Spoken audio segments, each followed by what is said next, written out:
Micro फायनान्सची कर्ज माफ करण्यासाठी काही लोक ग्राहकांची दिशाभूल करत असल्याचा दणका जिल्हाधिकारी शेखर गायकवाड यांनी ग्राहकांना दिला।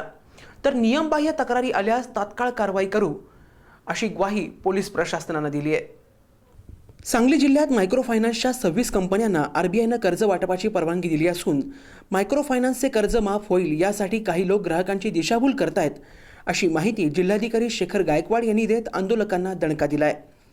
तर नियमबाह्य वसुलीची तक्रार आल्यास कारवाई करू अशी ग्वाही अप्पर पोलीस अधीक्षक कृष्णकांत उपाध्याय यांनी दिली आहे।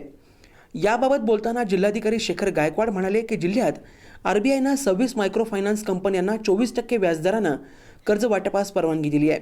त्यानुसार गेल्या अनेक वर्षांपासून या मायक्रो फायनान्स कंपन्यांनी बचत गटांच्या माध्यमातून महिलांना आरबीआयच्या निकषानुसार कर्ज वाटप केली आहेत।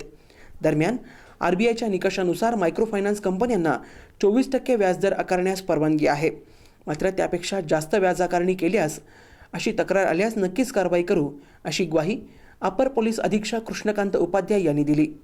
दरम्यान याबाबत अप्पर पोलीस अधीक्षक कृष्णकांत उपाध्याय यांनी नियमबाह्य व्याज आकारणी करणाऱ्यांवरती कारवाई करण्याची ग्वाही दिली आहे।